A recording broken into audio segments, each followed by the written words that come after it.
picture this. Alright, picture this. This is how I feel, going and trying to watch kids shows nowadays. It's a barren field, an empty city, rubble, ruin, craters lay everywhere, hollowed out buildings. Even now, at the end of the days, you can still hear distant sounds of gunfire and explosions. It's a war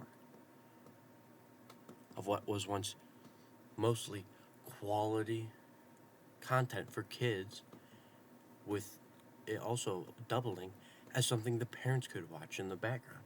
Something that was enjoyable for someone with an actual brain, and something that was enjoyable for someone who couldn't comprehend much.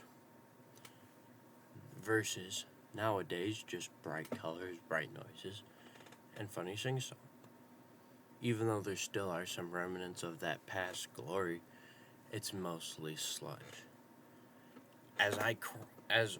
This is how I feel like this guy. A wounded soldier crawls through the battlefield searching for, some hope, something to grasp onto in his last minutes, some hope, some memory. He doesn't mind Bluey, but he'd never watched it. He doesn't, they're remaking Dora, and there's another show they remade, I don't remember what it was, but it looked weird. And he sees it there in front of his eyes. This show, the king of its time,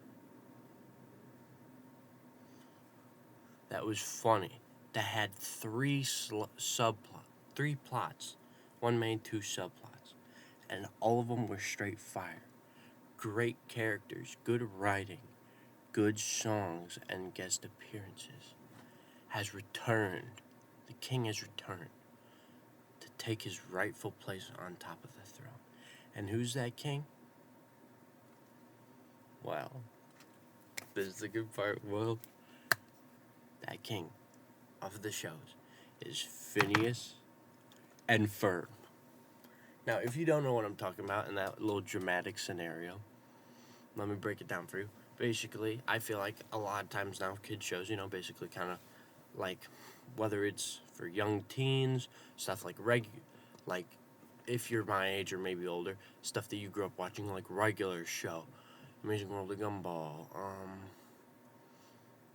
even Phineas Ferb, shows like that, where you could watch when you're a little older, and shows for young kids, like when I was growing up. There's one, I don't know if a lot of people have heard this one, Jack's Big Music Show. I know people have heard of this, Wow Wow Wubsy, Sesame Street, stuff like that. They used to be good.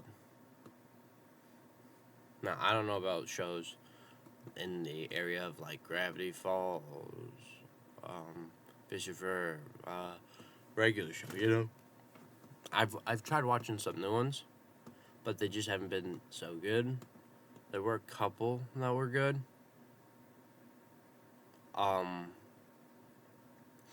But those were made by there's two shows, and they were made by the guy who made Gravity Falls and the guy who made Face Verb. Yeah. And then for kid shows, well, I'm not gonna go watch a little kid show. But it's mostly sludge. It's just, look, bright color, ooh. It's like shiny. Jingle the keys in front of the baby. Which there's nothing wrong with, but, they used to have, little kid shows that you could put on for your kid, and then, my mom, she's told me, she said, sometimes I'd watch it. It would be interesting. It'd be good. And so that's why I was stoked when I found out that Phineas and Ferb is returning for another season, ladies and gentlemen. Let me do some quick internet searching.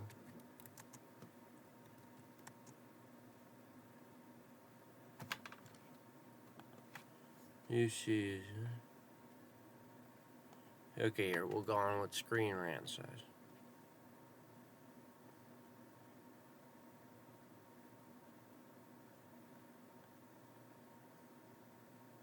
latest news, several key details. Yeah, the poster. I did see the poster. That was the first thing I saw. It says Phineas and Ferb. We're getting the band back together. New season coming soon. Disney Plus. And then from right to left, it has Phineas on like a guitar, Ferb on a guitar. I can't see what Isabella's holding. Buford, he has a drumsticks, and then Baljeet is sitting there. And then it's like a stage, they got the spotlights coming on them. And then Candace is up in the spotlights. And it's like a really nice theater. And then you have the audience in front of them. And then they have those like high seats, kind of like what Abraham Lincoln sat when he got shot. And there's two right, like if they're standing kind of like this, then they're up here on the poster, It's hard, just to look it up, you'll know what I mean. But in one is Doofenshmirtz and one is Perry. So yeah, the season 5 will confirm. This means the show will run through at least season 6 with a total amount of 40 new episodes. Cast details. Phineas and Ferb will naturally be back. The voice actors for them.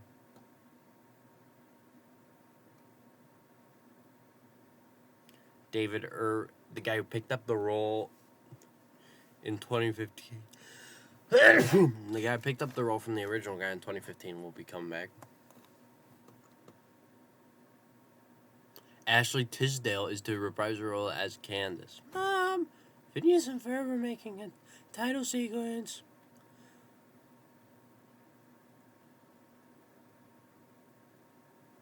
Yeah, Perry and Dr. Doof are still going to be voiced the same.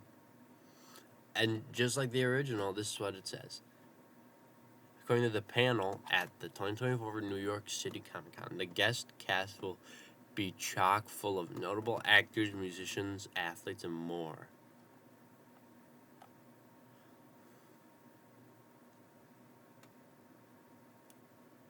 Let me go through the list of story details.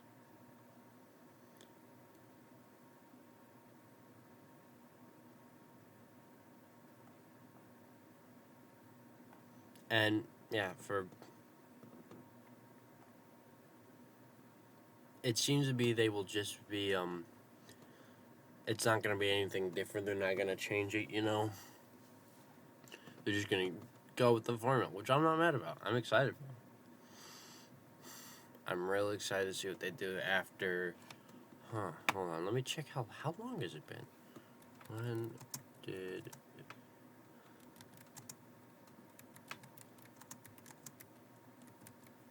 Phineas Ferb come out? 2015. So probably by the time this comes out, 10 years. June 12th, 2015.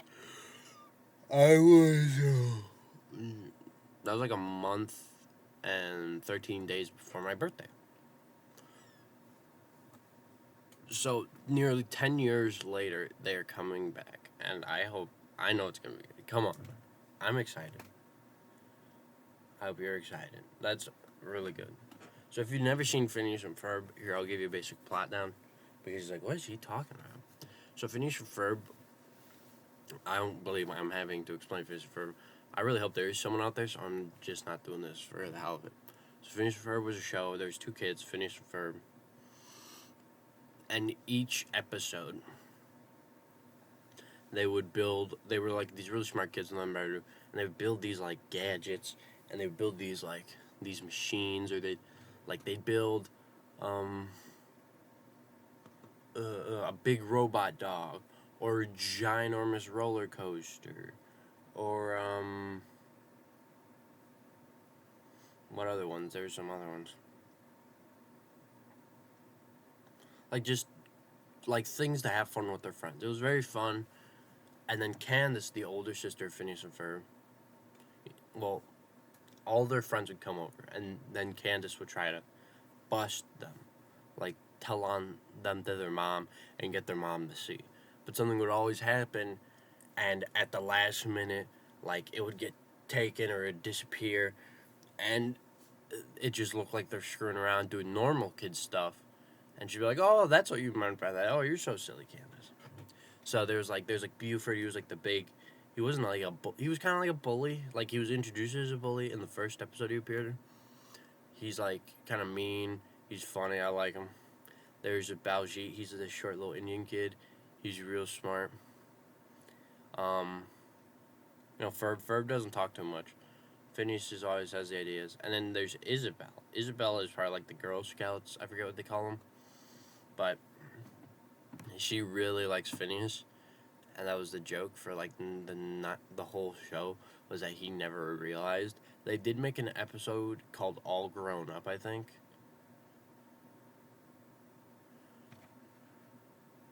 Or hold on, what was it called?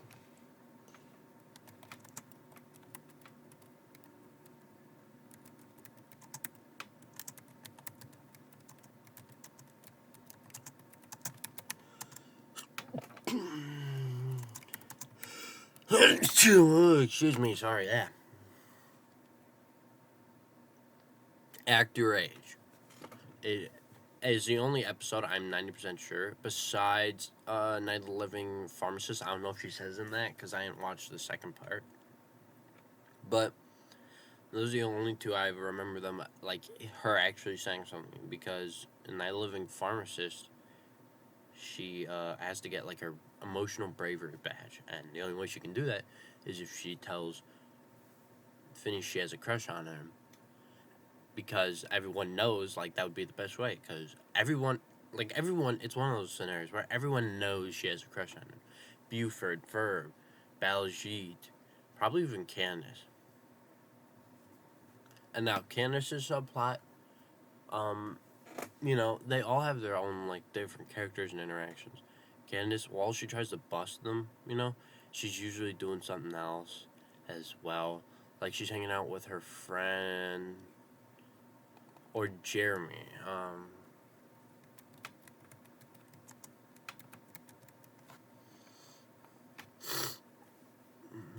Stacy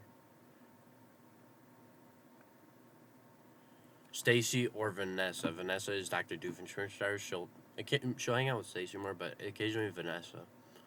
And they'll, like, do stuff, or she'll talk with Stacy. Stacy will always give her, like, rational advice, and she'll always be real crazy. And she always has this crush on this guy named Jeremy. And, they go on dates and stuff, and I think they end up doing, like there are, like actual, like, dates, and they like each other. And it's very cute. It's very nice. It's very sweet. And there's, like, there's some parts in there, like, there's an episode where she goes to hang out with him, I think. Or no, what do? They do, like, racing or something. It's like rollerblade racing, and it's against his grandma and his little sister. And his little sister is, like, a little devil. She's like, I forget what ends up happening. But there's this funny episode where it's like, I don't know I think it was the one after that. And Jeremy calls her, and he's like, "Oh, hey." And he's like, "Oh, hey, Jeremy." "Oh, hey, Jeremy." And he's like, "Do you want to come over?" And she's like, "Oh, your sister's probably there." "No, she's actually not." Dude. And she hang up or whatever, and it's like, "Hello?" Then you hear, and she's right there. That was funny. And then the third subplot was on with Perry and Dr. Doofenshmirtz. Dr. Doofenshmirtz, he lives in this big purple building shaped like a monkey wrench. And he's always trying to take over the tri-state area. He has the tragic backstory. His brother is the mayor. He's always trying to take over the tri-state area. And he's inventing these innators.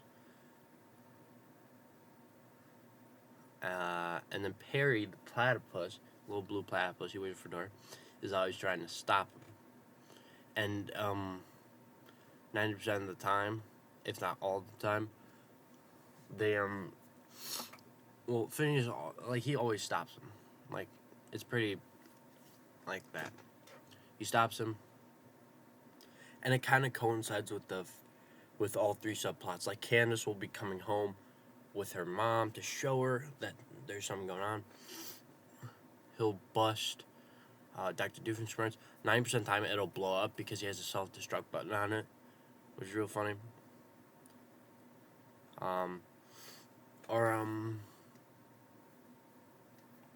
then Phineas's thing, because it's always some big thing, will disappear, explode, or there, like a lot of times, whenever whatever happened with Dr. Doofenshmirtz's thing, will cause their thing to like disappear. Like I think there's like, I don't remember any examples, but yeah, it's a good show. You should go watch it if you haven't.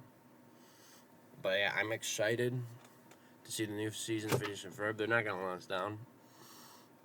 I do like how they it's like why they make another season of Gravity Falls, because the creator said Alex Hirsch said he didn't want to do the thing where a lot of shows do, of just making seasons for the sake of making seasons until it's burnout, like they just don't feel like making it anymore, and it doesn't do well. Which I'm glad they did one more season, like maybe 2 more seasons. So now I'm like kids now are gonna have it. Well, they still have it. Kids now, not 50 G's, but you know what I mean. Like I'm 17. When I was 7, they had this. So now, 7-year-olds now will be able to watch this show. Well, it ended when I was 7. Whatever. Anyways, that's all. Let me know what your favorite episode of Phineas and Ferb was. How about that? Like, leave it down in the comments below. If you like Phineas and Ferb, like the video. Yeah, tell me what your favorite episode was. I liked Act Your Age and the Night of the Living Pharmacist ones. And, and the movie. The movie was good. Yeah, they made a movie, by the way. And a game. If you didn't know that, they had a game. It was, like, based off the movies where they go across the dimensions. And it was really fun. I liked playing it. But anyways, yeah. If you like Phineas and Ferb, let me know what your favorite episode was, or... Oh, I also like the one where they actually get busted. And, like, they get sent to, like, a prison camp, and they get their heads shaved. That was kind of sad. But, yeah, let me know.